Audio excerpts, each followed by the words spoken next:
All I wanted was to get some weight off so I could be more agile, keep moving, get a little healthier. Michelle asked me, how much do you want to get off? And I said, how about 30 pounds? Do you think we can get 30 pounds off? Joan and Michelle, where do we start? I first came across your story on Instagram and I was mesmerized by it. And I thought, if I could be just a fraction like Joan, when I get to Joan's place in life, I will be delighted with myself. And the person responsible for getting her there, I guess, is her daughter, Michelle, who's alongside her as well. And you two have got such an incredible story to share. So normally at this point, I'd ask people, what is the defining moment that has sort of led to where you are? And that, I think, when you tell your tale is pretty self-evident. I mean, perhaps, Joan, can we start with you? You now have 2 million followers on Instagram. You're a huge influencer and success online. Where did this all start? Where did this all begin? And what's the why? Where did it start, or who did it start? It started with her. Well, I think it starts in 2017 before it all happened, and your health was deteriorating. It was deteriorating, and I was a very unhappy camper. For sure. Michelle was visiting before she transported herself down here to Mexico. And I think I was feeling a little blue at the time. Anyway, she found out that I was on blood pressure medication and that they wanted to put it up. And I was like adamant about, no, I don't want to go up. I want to get off. I don't want taking pills. I see what it does. As people get older, they get pills thrown at them. They believe what their doctor tells them. They think they have to have it. And no, it doesn't work. Yeah, I think there's many ways to look at the situation. I'd encourage people, and this is the narrative that I would love to change around how we age, whether you're a man or a woman. And I know it's very frustrating. I have friends that are doctors, and it's incredibly frustrating, even coaches, to get people onboarded with making the lifestyle changes they need to make. And we see it all over the place right now with this continual resurgence of silver bullet marketing, right? Like people want to pop the pill to get the outcome, even though experts that have been in the field for decades will say the same thing. There's no overnight resolution, except for like an acute issue. It's doing little things every day consistently, and then just being willing to change your lifestyle permanently. So, it's like chicken and egg. Who's at fault? Is it us culturally looking for that silver bullet? Is it maybe doctors not being educated on those levers to pull? But I think what Mom is saying, correct me if I'm wrong, Mom, but you knew instinctively, probably from being around JJ and I, and also seeing Grandma decline in the nursing home, that my whole family, how it affected them. Trying to solve this issue with pills wasn't the optimal route. And that, you knew that your health, that your weight was an issue.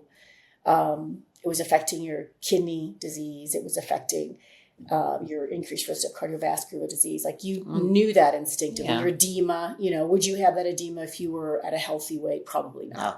And her edema was so awful. Like she had the cankles by 2-3 p.m. where her ankles were as thick as her thighs. And she was 200 pounds at 5'3". So Joan, just watching you and listening to you as well talk about this, it clearly makes you very emotional because it's quite triggering to talk about this kind of stuff and also takes you back to that place. And you're in such a different place now. Can you ever have imagined back then that you would be sitting here now talking about fitness and vitality and longevity the way that you are? No, definitely not. I had no clue. All I wanted was to get some weight off so I could be more agile, keep moving, get a little healthier. Michelle asked me, how much do you want to get off? And I said, how about 30 pounds? Do you think we can get 30 pounds off? Yeah. And I went beyond that. So what was the moment that you think did sort of give you the impulse to get cracking on this? Was there a conversation that the two of you had, or a particular moment that occurred that made you say, now is the time? It was a conversation. Michelle gave me the lowdown on what to expect in the future. And What if you'd stayed knew. in the same situation? Like I knew that, I had, my mom has been in a nursing home for 3 years. I saw what was going on there. You had to advocate for everyone. It's terrible. They don't have the resources that they should have. But anyway, I don't want to digress here. I knew after the talk, she gave me an out, which was, I'll get you in better shape if you follow my instructions and listen to me. And I figured, well, this is my chance, because I knew what she did with other people. And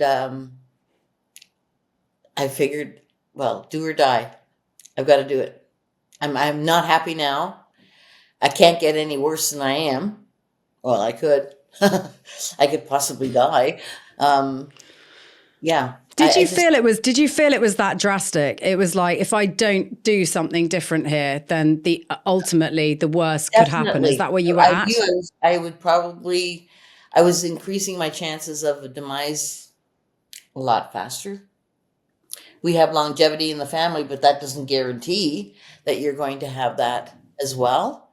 And I didn't feel healthy. I really didn't feel healthy. So, and if you don't have your health, what do you have? But Michelle, I guess from your perspective, like you know exactly how to fix a thing like this, right? You know what needs to be put into play because you've done this with multiple clients under your tuition. So, but this is your mum. So there's sort of an emotional thing here that comes into play as well. So what was it like for you sort of seeing Joan not in the best scenario and knowing that you can actually make the change? And then that moment where you said to her, we got to change this, Mum. And she actually listened and acknowledged it and went along with your program.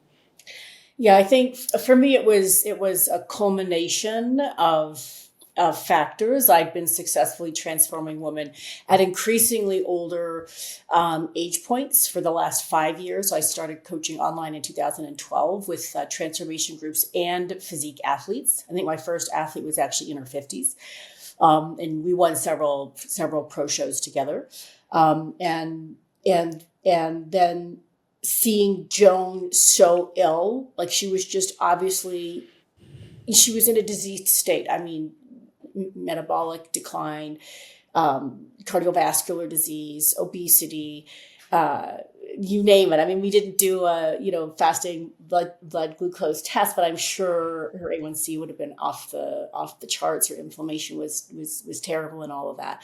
So, when she said, oh, my doctor wants to increase my blood pressure medication, she could barely make it up the stairs. And I was about to leave and I didn't know when I would see her again. Prior to that, I would see her several times a year, but I felt like this was probably going to be it. I felt like I had the ability to do it. I think like most people in this industry, we're aware that coaching friends and family is uniquely challenging. My philosophy is if people don't pay for something, they lack value. And I know a lot of professionals will echo me in that, right? You'll see people that will pay a premium price for something and they go above and beyond. Whereas if you offer things for free, people don't follow through on it, which is kind of backwards, you think, but we see it all the time. But I was leaving and I said, Mom, this is it. You can do some simple changes. They're hard, but they're simple. Now that will affect the course, the trajectory that you're on. And the trajectory that you're on is going to land you in a nursing home pretty soon. And this was pre-COVID. And now that we have seen what happened with COVID and how, vastly your risks of dying were if you were obese, Complicated. Yeah. right? Mom was obese, 39-inch waist and 200 pounds at 5'3", well above a healthy BMI. She probably wouldn't have made it through. When mom gets sick, it tends to be more in the chest and lungs. Yeah. And so, we've trained her now to have incredible cardiovascular fitness. She's also gained a ton of muscle. She's reduced her body fat.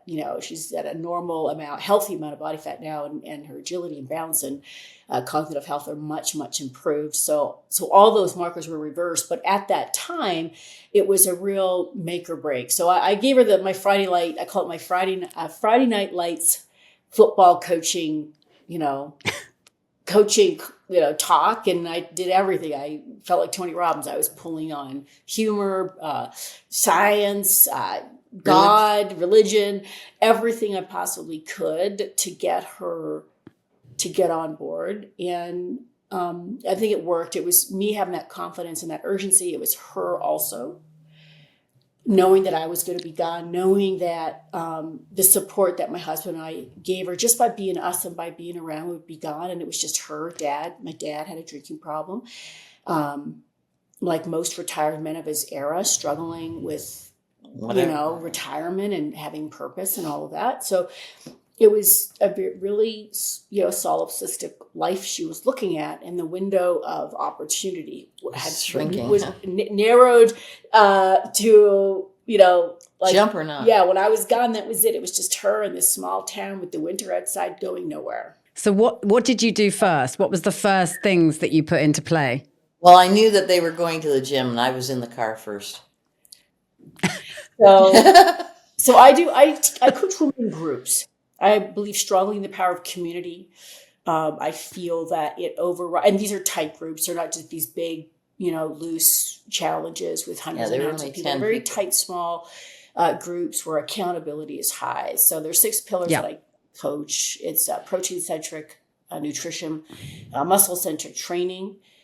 So we train to build muscle very, very intentionally. Mindset.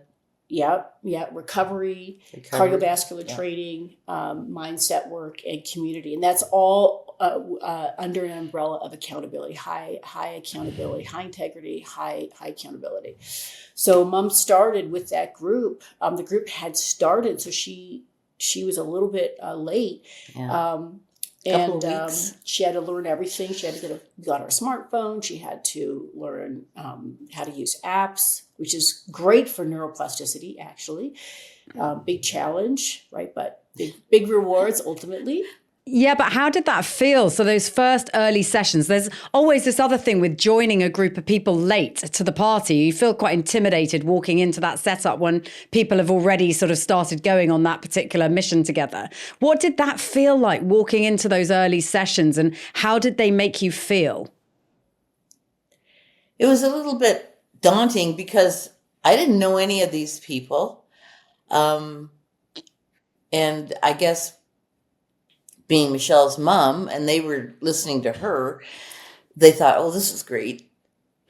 And they were really nice to me. So I had that going in my favor. But it was scary because she was down in Mexico and I'm in Canada.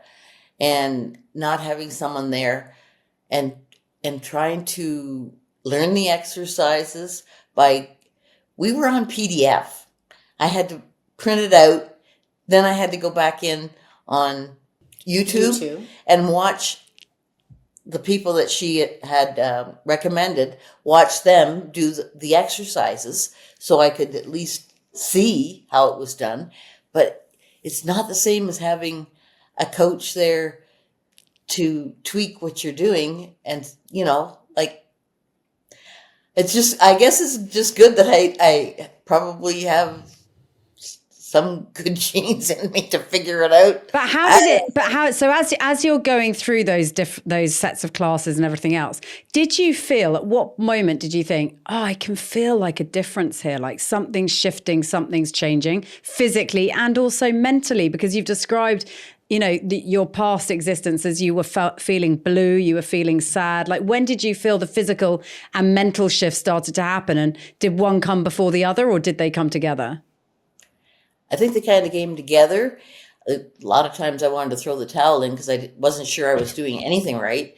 But when Michelle makes us do photos every week, your front, your side, your back, you've got to show that.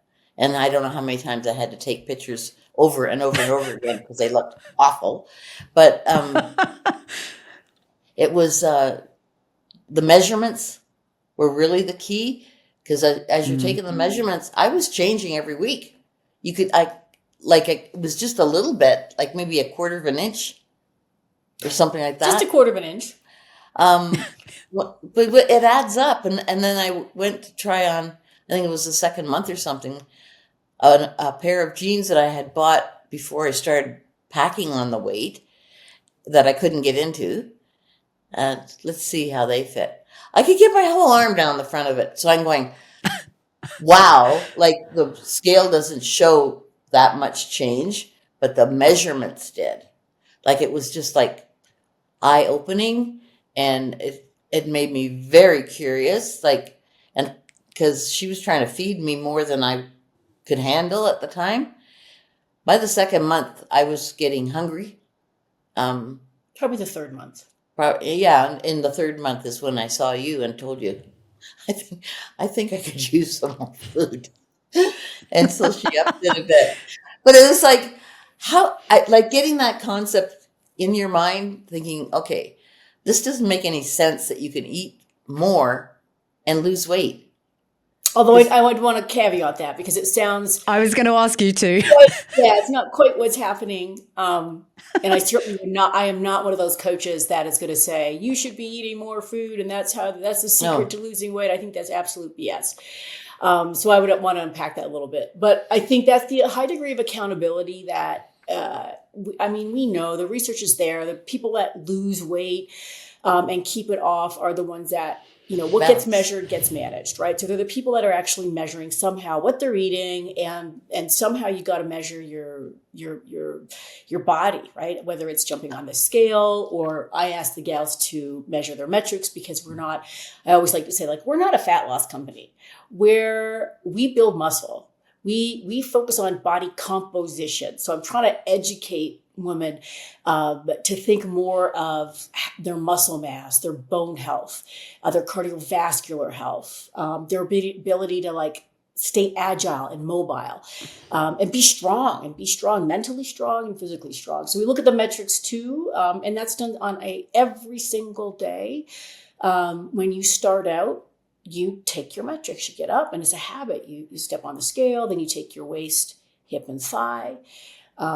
It's funny. I don't know how much of the transformation space that you're in, Georgie, but it's always funny to me when mom's like, I wasn't losing that much weight, but she lost 35 pounds in 6 months. She lost probably 15 or so pounds in the first 6 weeks. Like, that's a lot of weight. But of course, when people are thinking of the enormity of what they want to lose, and they just want it to happen yesterday, and of course you see people online saying, oh, I lost 30 pounds in a month, it really twists reality. She lost over 2 feet in inches across her body in the first 6 months. That's just her chest, her waist, her hip, and her thigh. And then she's continued to evolve her body composition as she's stayed consistent, and continued to strength train, continued to focus on building muscle. And I guess the other thing that I really noticed when you're talking about it is that, it feels like there must have been a moment, there must have been a switch where you really got a kick out of this, that this started to really feel like you're going in a great direction, you're making the gains that you want to make and losing the weight you want to make. And this is real progress. When did you actually start enjoying it? And then think, I can do more of this? Within the first 6 months, that's for sure. It was probably like when I put those pants on and saw what the difference in my shape, and each week seeing the difference on the spectrum. Like, I had the before picture, and then I had each week I had the picture of that. So it was done against the very beginning picture. So you could see the difference in your body changing. And like I said, at 6 months, I was really curious to know, okay, if I continue this, what am I going to look like in a year? And yeah, that bit of curiosity really came into the fore, and I wanted to know, how far can I go? How far can I go? Which is great for somebody in their 70s, right? Because in our 70s and 80s, we think of people just trying Settling to hang down. on. Yeah. We think of youth, we think of opportunity and possibility, right? Like, what's next? What could I be when I grow up? 70, 80, Yeah. we're just marching in place. And what I love about these transformation programs is seeing people, and now we have more women in their 70s doing this, even in their 80s, being excited about life again, and being excited, falling in love with their body again and its potential, and understanding, oh, I didn't realize that I just have to do these things, and then I can build muscle, I can lose fat, I can get great movement patterns back, just like a 20-year-old, actually. And I can continue to get these benefits for as long as I live. And Michelle, you talk a lot about mindset as well, and having, mindset being part of your coaching philosophy. Joan, do you think that your mindset has changed beyond recognition since you've been on this journey? Definitely. Definitely it has. It can still do some more changing, but it's like, I know my age. I just don't feel my age. And my first podcaster was someone who said, age is irrelevant. Like, it's how you feel. And it's very, very true. How do you feel? I don't care what age you are. Some people in their 30s feel like they're 80. I think that's so true. And I think also, I'm late 40s, and I look at you as a huge inspiration for, it's never too late not to just change it up. Just get on with it. Stop making excuses and not wait till Monday to implement the plan. And I guess, and are you finding now that, so then we get from this sort of this journey of transformation that you're on, then you become this Instagram star, and this fit influencer, if you like. I mean, are you surprised by the reaction to all of this, or are you comfortable with it? Because there's a lot of attention. It's a lot of attention. It took me years to really accept the attention. I was really much of an introvert. But if she hadn't have just given me that account to talk to the people that were willing to talk to me, I wouldn't have went anywhere. It's being communicative with other people, listening to their stories, and people getting back to you saying, I'm trying to do this with my mom, or I'm trying to do this with my aunt. And I found that I've been successful because you're telling me to do these things, and I'm applying it to the one I love, and it's just great. I mean, that happened recently. Even in Toronto, we were at the menopause show. We were doing a fireside chat at the show, and walking around, she would have, on the street, people would come running up, Joan, oh my God, it's you. And these two young girls, right, came up. Yeah. I don't know where they were from. They were Canadian, but they had their parents, right? Yeah. They had their parents that were just going downhill fast, and they were getting scared. They didn't want to lose their parents. And they got them. They made an arrangement to take them to the gym, and then they gave them my account, and you can do it the same as her, And they hooked them up with a personal trainer, and they did everything to get them going, and now they're loving it. So it's like the parents are loving it, and it's changing their lives, and how much that's mind blowing, having that much influence. It's a lot of on people. responsibility. It's a lot of It's a lot of responsibility, but does it weirdly make you more accountable to stick to the program as well in a strange way? Because I mean, Michelle's talked a lot about accountability. I mean, that is one way to stay accountable. I leverage that quite a bit. That's actually, Georgie, why I created that account, because I wondered. I know that keeping weight off is the challenge, right? Like a lot of people struggle the second year, they fall off. The third year, more people fall off. The fifth year, they get bored of doing the same thing over and over again. Even though it's working, they fall off and they revert. So you got to learn to love it. You got to learn to really like what you're doing. And I feel strange when I'm not doing it. But also the accountability. Yeah. You've got to weave in accountability. And I encourage my clients to create a fitness Instagram account as soon as they start with us, whether it's me or whether it's one of my coaching team. Create a fitness account. If you're a doctor, a teacher, you feel uncomfortable sharing your journey, and make it about fitness. Take pictures of your food, flex, take a gym selfie, connect with each other, tag each other, and build that really juicy community so that you're showing up for them. And ideally, cool beans if you're showing up because you feel if you don't, you're going to let people down.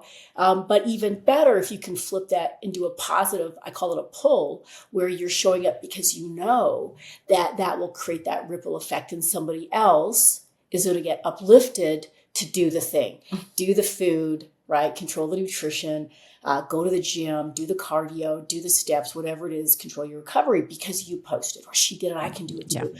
Yeah. And it's that whole, like, if I can do it, you can do it too vibe. And I hear that all the time.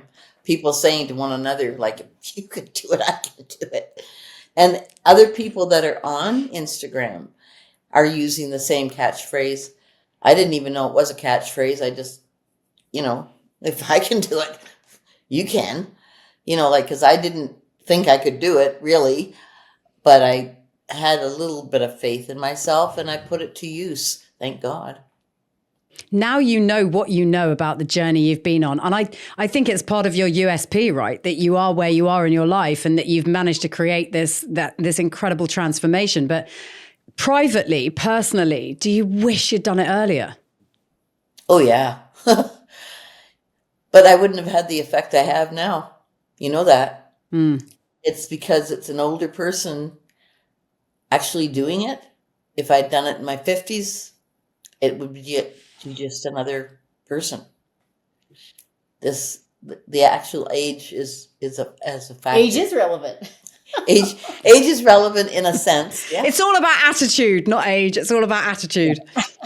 Attitude, yes. And you just have to change, because I listen to people that they just feel hopeless, and it's not hopeless, and they shouldn't hate themselves. You got to learn to love yourself. And I got a lot of that feedback at that show on the weekend where, people would say that they're starting to like themselves now. Like, and I'm going, way to go. Like, that's one of the keys. You need to keep nurturing that one. Has it, I guess, changed you as a person? I mean, we talk about the mindset change, but has it changed you as a person? Sort of what your aspirations for yourself, your expectations on yourself, that kind of thing. Has it had an effect there? To me, I haven't really changed the basic way that I was. My friends really still like me. They haven't ostracized me. I mean, there are some people that did. They would make cutting remarks and stuff like that. But I don't listen to them. I don't need them in my life. I've learned that people who are negative, I don't need. Just don't need them. It's all just jealousy, Joan. That's what that is. I have to interject, though. I mean, you've profoundly changed, and that's how it should be, right? When we're making a massive lifestyle transformation, how you approach travel. I mean, I would have failed as a coach. Yes. If you don't think of traveling differently. What does a holiday mean to you, right? Like the woman I work with, they look at holidays differently, and that's why they love getting together. The gals often, we'll go and do trips together. And mom's going on a cruise next year. And, the person she's inviting with her has to be agile. She has to be able to, she can't be drinking and getting up late and just lounging around the pool, because there's no alignment there. She's got to get up, grab, get some protein, get at the water, go out and be able to go hike when you guys land at different ports. Go to bed early. Fit people generally, we go to bed early, we get up early. So you've changed. You read books, different books. You should be if you're not. I mean, there's just so many changes, right? When you go grocery shopping, how you shop is different. In terms of your recovery, though, Michelle, recovery, right? A big part of any training program. How does that change? How does that change through the ages? What we need at different stages in our lives, or can it be entirely consistent across the decades? It's really going to depend on the individual. Although I would say most women, including myself, are able to handle. There's a decline in the amount of volume and intensity that we can handle on a weekly basis in terms of total load. So, we with the older gals, we don't do as much 6 days a week training. We'll pull it back to probably 4, really prioritizing recovery, 4 recovery days. Again, it's very individual based, and I always hesitate to make these broad generalizations, because you're going to find, unicorns, and they're going to be able to, continue to rock high volume, and that's absolutely fine.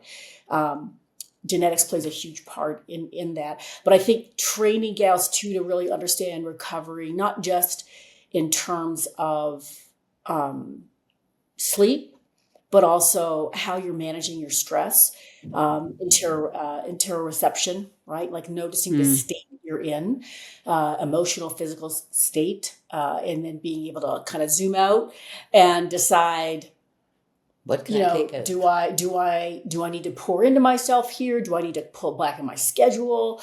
Do I need to do some deep breathing? Are my fingers going white on the driving wheel? Are my shoulders up around my ears? Noticing all of these things a little bit better, a little bit faster, and then being able to jump tracks, right? To get yourself back into your parasympathetic nervous system in a more relaxed state, keeping your PFC, your prefrontal cortex online. So that's key as well. Not just the sleeping, but being able to manage your stress levels by managing and noticing the states that you're in, making sure that you're eating in a way that supports balance. Right. So I'm not a big fan of IF, actually, especially for women going through a very stressful period of life, which is the perimenopausal, menopausal stage, right? Making sure that you're pretty balanced throughout the day. You've got balanced energy. You're not having crashes in energy, crazy mood swings, cravings. We're really trying to avoid that. And then working on things like breathing, relaxation techniques that you can kind of weave in throughout your day. Even when I'm in this podcast now, I notice if my legs start swinging too much, take a deep breath, relax my shoulders down. Tap, tap, tap. These are subconscious things that I just have trained myself to do to keep myself in a more relaxed and online state. So that's really important as well. Yeah, and I can add to that, because most of your women are in some state of menopause, and yet they can work it out so that they can get up on stage. That is phenomenal, because we all know that there's a broad spectrum of reactions to menopause, and it's there. You can't avoid it. It's gonna happen. It's part of life. I think too, pre, as you were saying before the start of the conversation, prehab is really important, right? Knowing that shoulder injuries tend to escalate as we get older. The surgeon that did Joan's shoulder said, I think it was something like 60% of adults over 50 have a tear in their shoulder muscles, rotator cuff or whatnot. They're still functional, but the tear is there, right? And then that can get exacerbated, especially with lifestyle, repetition, poor movement patterns. So there's a lot of things that we can do. Lower back, lumbar spine for gals, that's an area that can be at risk. Hip issues, knees. So just being smart about how you're warming up, making sure you're integrating exercises that strengthen and improve your movement patterns, addressing things when they come up versus pushing yourself through them, being more reflective and intentional with your training. Even to this day as a coach, I do have to intervene a lot of times and just, hey, gals, make sure we have a good 48 hours in between training the same body part, because they'll get stressed and have a fear of failure, and then they'll skip a day because of work or something, and then they'll jam a couple of days back to back. So I've got to, we grow muscle in between those sessions, right? So we want to make sure that we're giving each session that buffer time to repair. Otherwise, we're kind of wasting one session if we do 2 sessions back to back. So that's another key component, educating women around the actual science, the physiology of how we grow muscle and get stronger, and being less anxious about the training and the cardiovascular pieces, understanding how they work together. And then again, just, doing kind of a systems check. Would it be okay if I didn't do this thing today, even though it's written down for me to do? If I'm in my if my allostatic load is really high, I'm on track with my goals, maybe the smart choice is actually taking the foot off the gas. Of course, I ask them, if you're working with a coach, if you're working with an expert, ask them to make that decision. But I want to empower you to be able to learn while you're working with me to make that choice on your own. So you should be able to go on your own at some point, especially if it's a lifestyle transformation. So that's also understanding what recovery is in the moment. It goes far beyond just sleep. I'm glad you asked about that, because it is important. And as we get older, I would say, the laws of physics don't change, Georgie, but we do have to be more precise with our protocols. There's less room to be sloppy. When you're younger, I'd say there's more of a buffer. You could be sloppy, right? With your sleep, you can be sloppy with your training. And it seems like, I can still make some progress where I'm able to function. I can go to work if I don't sleep and drink or whatever, right? But as you get older, that narrows, and you have to start drilling down on what actually works best for you, what optimizes your energy, your functionality, and then stick to that. When I listen, Joan, to Michelle talking so authoritatively about all of those things, it makes me think, what on earth would you do if it wasn't for your daughter? I don't know. I really don't know. Well, you do know, because the 60s, that was what was happening when you were rocking and rolling under the Joan MacDonald. Yeah. She has been so responsible for this change. Yeah, we did an actual reverse with her. I'm actually at times slipping and calling her mom. She did it on stage at the menopause show. She called me mom. I was like, uh-oh. Because I feel like her kid. Like, she's always correcting me on stuff that, and both my husband and I called Joan our kid. She's our I'm a handful. This happens. The roles start to reverse, but this isn't the way that I mean. Joan, a quick question. What schedule then has Michelle got you on a week to week or day by day basis? Okay, I usually start off the week with just cardio, and then the next day I'm working either the upper part of my body, like the back or the front, and then I have a break the next day. I'm just doing cardio again, and then I do the opposite. If I started with the top, I do the bottom. So there's 4 days mixed in there with 3 days mixed in as cardio. And it works for me. I feel really good. And I have that extra day, really, for my muscles to recover. And what are you eating? What are you eating during that time? No, I have the same amount to eat, but I eat a little differently in a sense. I keep to the protein, carbs, and good fat. It doesn't matter what. It's just that I might eat a little differently. Or do I? No, I don't. Because when I do cardio, I eat a little better before I have it and then more when I finish. And the rest of the day is more evened out.